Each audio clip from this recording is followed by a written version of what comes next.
Hi everyone, welcome to our discussion on Stackable's new user interface. I am Bea Leonshaw, the community manager at Stackable, and today we'll be talking about Stackable's new UI. And our founder and lead developer, Benjamin Intal, will be demonstrating how to use it and showcasing the new features. And before we start, we just want to let you know that the Stackable community was really important in the development of this new UI, and involving you guys in the process was crucial. So we thought it was only fitting to share and show you guys the behind the scenes of the journey of creating this new UI. And we wanted to give you guys an exclusive look of how your feedback influenced these changes. And in this quick session, we'll ask a few questions to Benjamin, and he'll be giving demonstrations on changes to the UI. And feel free to ask questions to Benjamin. I just want to let you know that this session is pre-recorded. However, Benjamin will uh, is ready to engage and reply to your questions on the comment section below. So again, don't hesitate to ask any questions or share any insights or your thoughts throughout the whole session. Thanks, Bea. So let me introduce myself. I am Benjamin, and as Bea mentioned, I'm the founder and also the lead developer of Stackable. So if you haven't updated yet, please do so because there are a ton of new features in the latest 3.8 update of Stackable, and we will be showing you these brand new features in this video. We decided to create a video like this because we felt that this update is a very huge one, and it really brings Stackable to the next level. And an update article and just some text change log might not really show how great the new updates are. Yes, that's all true. And we want to thank you guys for all your feedback and for being part of the testing process. So, Benjamin, to dive right in, I'm sure everyone's curious to hear about the inspiration for the new UI improvements. What made you realize that there was a need for change, or why did you feel that it was time to revamp the existing UI? All right. So in the original tabs that we had we organized it in such a way that we have a set of options that control the entire block in general, and then these controls would be the same across all blocks, and then we put them all inside a block tab. Then the options that are specific to that block were grouped together inside another style tab. Through feedback and through our own use of the plugin, we found that while designing something, this kind of grouping led to a lot of jumping back and forth between the different tabs, between the block tab and the style tab. So there's a lot of messing around and looking for things. So we wanted to change things to lessen this back and forth. And so we decided to reorganize the options, and it also was an opportunity for us to add some of the things that we wanted to add for quite some time, such as Flexbox and support for light boxes. Can you tell us more about how the new UI differs from the previous version and what was the idea behind those changes? Okay. So in Stackable's new Inspector UI, we thought about how people go about designing a page or a section of a page. So the idea was that at the start, usually, you would build your layout. So you're building a general wireframe for your design. So where things go. And then afterwards, your next step would be to style what goes into that wireframe that you have. So we took those two steps and included those in our main tabs for each block. So for each block, you now have a layout tab. So this replaced the old block tab. So everything you want to use when building wireframes should be inside the layout tab. And you also have your style tab. So that's where all the styling goes for your layout. So most of the changes revolve this mindset. And we also added in a few more things that help out with this process of building layouts and then styling them. So we know that not every aspect of the UI changed.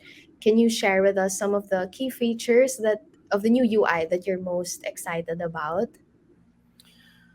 Okay, so we've added a lot of things in this update. So we have the new layout tab that I just mentioned. We also have Flexbox controls. We've added in a new thing called we like to call visual guides, and then also we added support for displaying image and video light boxes. But the one thing that I'm very excited about is the columns block and the inner column block. Since it's almost a full rework of how you would use it. The columns block and its inner columns blocks both have a lot of new options added to them, but I think we were able to make it so that they both still feel very familiar to use, and that now they're very powerful also with the new layout controls. Could you break it down for us and explain what are the new things you can do with the new UI that were difficult or maybe even impossible before? So now, as against before, it's really now easy to build layouts. So imagine if you have multiple blocks in a column, so kind of like a card, and you wanted your text blocks to be at the top, and then let's say you have one of your last blocks to be a button, and you want it stuck at the bottom, and say you wanted this card layout to be of multiple columns. So before that, pulling that off was very difficult. Before there was a lot of tinkering around, and maybe you'd also need to add some custom css to make it work. But now it's very easy to do, and in fact I'll show something like this in a bit. After hearing all this, it's something really we should look forward to. And I'm sure everyone is really interested in seeing how all these improvements we've talked about actually work in real life usage. Would you mind giving us a hands on demo of how we can make the most out of these new changes? Yeah, okay. So I've prepared three demos to showcase what Stackable 3.8, what's possible in the new update. Yeah. Okay, so to demonstrate what's new in 3.8, I prepared here three examples. So let's run through them one by one. Over here, we have client logos. So typically in a website design, you sometimes have this type of design where you have your client logos lined up horizontally. So let's try and build something like that here in Stackable 3.8. So in the list view, as you can see, all I have here is a columns block, inner column block, and then a bunch of images. So to line them up all horizontally, we can go here in the new layout tab. And then you can see here the layout panel. And then we have a bunch of controls: column spacing, content alignment, column alignment. Some of these are new: content minimum height, content max width, and inner block direction, and then justify alignment. These are all new. So to line them up horizontally, you just have to click on the horizontal direction, and then there. Um, Also, if you notice, if I hover my mouse over some of the layout controls, you can actually see some outlines or some visual guides that can point and can help you visualize what the option is for. So, for example, in this inner block justify, you can see that I have an outline across the entire block, and then in each individual blocks. So this means that if I hit on justify and I choose another option, you'll see that these blocks would stick to the right, but on this container, the outside, the outer outline. So I can do different types of justify now. And then also inner block alignment. I can align all of the images to be in the middle there. So these are all new controls that we didn't have before. We also have wrapping and an inner block gap. So if I change the inner block gap, you can see that there are also visual guides that can help you see where and how much is the current inner block gap. So now to style this, let's try styling it in tablet and in mobile. So in tablet mode, they all go small since we have, I've preset an inner block gap here. But if you set a block gap, all of them will go small. But this can be a little too tight for a tablet. So now we have some wrapping. So if I turn it on, then some of the logos will start to wrap. So to we can all make this centered, and then or evenly aligned, and then we can also adjust some of the things here to make it look nice. So we can put in more column gap, and then we can put them in some row gap as well. So this looks good in tablet, and then let's see what happens in mobile. So over here they're a little bit spaced unevenly, so we can also change that. We can opt to have this, or and maybe we can also lessen the column gap to make them more tight. So there. So let's say this is good, and then now you have your client logos. Um, uh, let's move on to the next example. So I have here the inner workings of a header, or rather, the just the bare blocks of a header. So in a header, usually you have your I have here a columns block, and then a logo, and then a navigation block, and then also let's say I want to have a login button at my header. So I have this layout over here. If for a typical header, we'll need to make this into a full height. Now, what if we want the header to be laid out horizontally also, just like the client logos? So to do that, you'll go in the inner column block, set the direction to horizontal, and now you have them all horizontal also. And now we just need to make them centered, and then make them um, spaced out. So now this can already work as a header, right? So, and also as you can see, we have here a native navigation block. So the Flexbox controls also work with native blocks. So let's say that I don't want this kind of layout, and I want the logo on the left, and then the menu and the button on or both on the right. So right now you can't do that be- with just the justify option alone. But if we set the justify to the right, another new thing that we have in 3.8 is the ability to add auto margins and for them to be visible in the block editor. So we can type in to push this logo to the left. What you usually do in CSS is you put some margin right auto. So let's do that. And now we can see also here that it's reflected in the editor also. So this is something that's very usable. Another option that we have is the block width and the content width.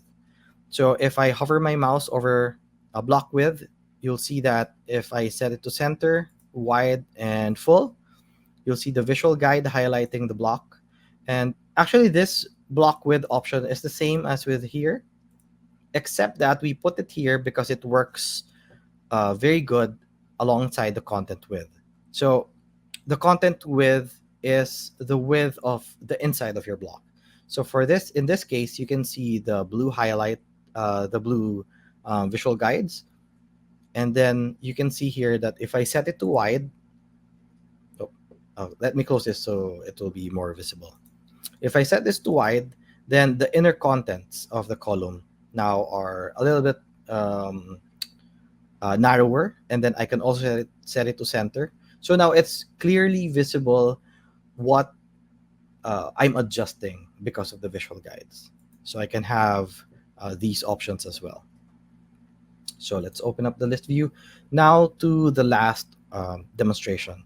So I have here a card, and also it's inside a column and inner column. So I just have subtitle, text, icon list, and a button. So this is something very typical as well. So before, if I want to make it centered, the only option that I have is to set the content or content alignment or text alignment to center. This works, but you can see that all my blocks are still very wide. Another option now is inner block justify. So as with the visual guides, I can see now what exactly is going on if I adjust the inner block justify. So if I make it this into centered, I can see that the outlines are on the blocks themselves. So that means the entire block, the all the blocks are centered there. And then let's say that I want multiple of these cards in a column. So let me duplicate this. And here's difficult thing that uh, another thing that was very difficult to do before. So let's say I have two more features for my second card. So now, because these icon lists are now uneven, now I have my get started button from the first column. It's now above. It's now a little bit higher than the second one. So it's if you wanted this getting started button to be below, we've added something, a convenience option that now you can align the last block to the bottom. So if I check on this, now you have your blocks perfectly aligned, your buttons perfectly aligned. So what else do we have here? So for the visual guides, they are also available for the block size and spacing. So before there are some guesswork involved in getting to know what paddings and margins do, or where they or what things they affect. Now, if you hover and then change the paddings, now you can clearly see what the paddings are really doing to your block. So let me destroy my um, layout just a bit, just to illustrate how paddings and margins can be visualized. So this is my paddings, the green outlines, and then my margins are the red ones. So you can see now that this is the paddings and this is the margins. So they're not one and the same. And then let me just reset this. And then now we also have that inside containers. So let me just open the container. And you also have here the minimum height, maximum height, and then also paddings. So now you can see that the paddings of the container is different from the paddings of the main block. So what this means is there's less guesswork now, because right now with 3.8, now you're sure that if you want to remove this padding in the container now, you'll see it that when you hover over this paddings option here, this is the correct control to remove it. There. So those are my three demonstrations to show the new features in 3.8. So that was really exciting, seeing how we can make use of these changes. And I hope it made you guys just as excited to try it out if you haven't already. So, for those who haven't yet, remember to update and give it a try for yourselves. And yeah, that's pretty much it for today's discussion. We want to thank you all again for being a part of creating this new UI, and your feedback and testing have really been helpful to us. And we always listen to you guys because your input is important to us. And thank you as well to everyone who's here and joined us today. Remember that you can keep commenting in the comment section below even after this live stream ends. We'll still be responding to you guys. So, yeah, until next time, happy stacking, guys. Thank you. Bye bye.